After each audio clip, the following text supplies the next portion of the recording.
Good morning, Rio Norte. I'm Samantha. And I'm Kayla, and this is Rio School News.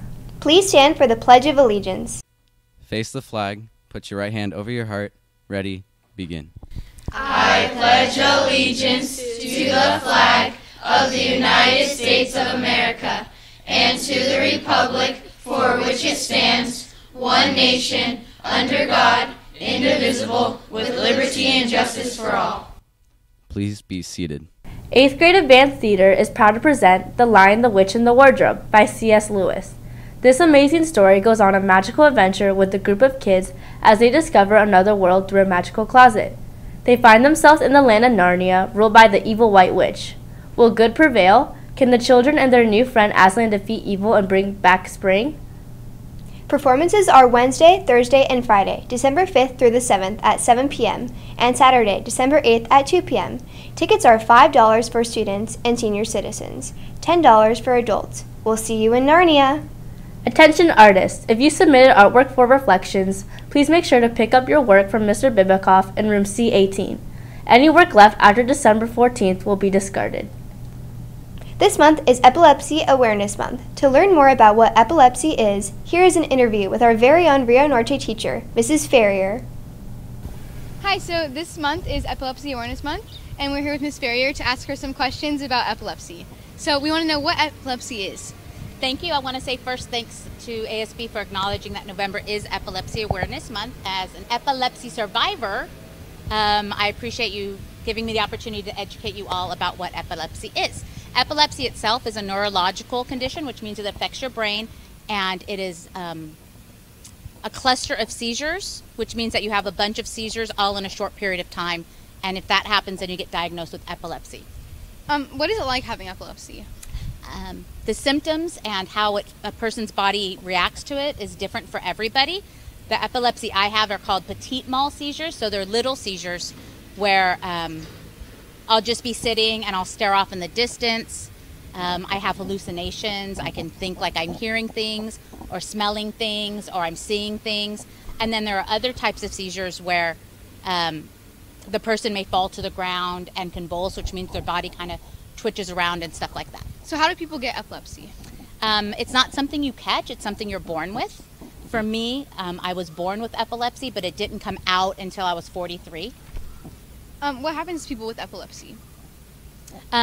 Most common epilepsy is for childhood epilepsy, so little tiny babies will have seizures, and they'll either grow out of them or they get put on medication.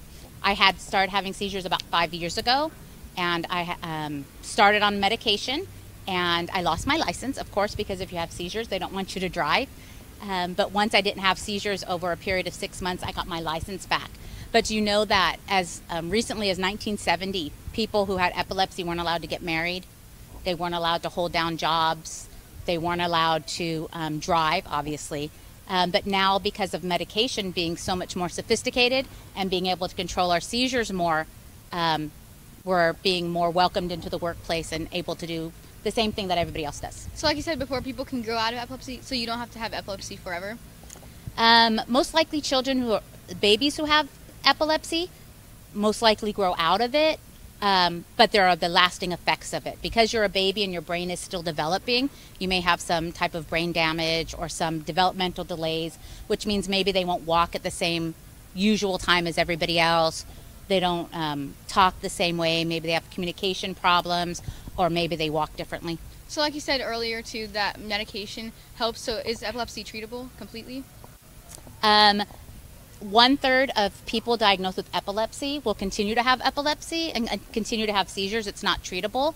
And then there's another 1% where I fall into, where my epilepsy is treatable, but they don't know what caused it.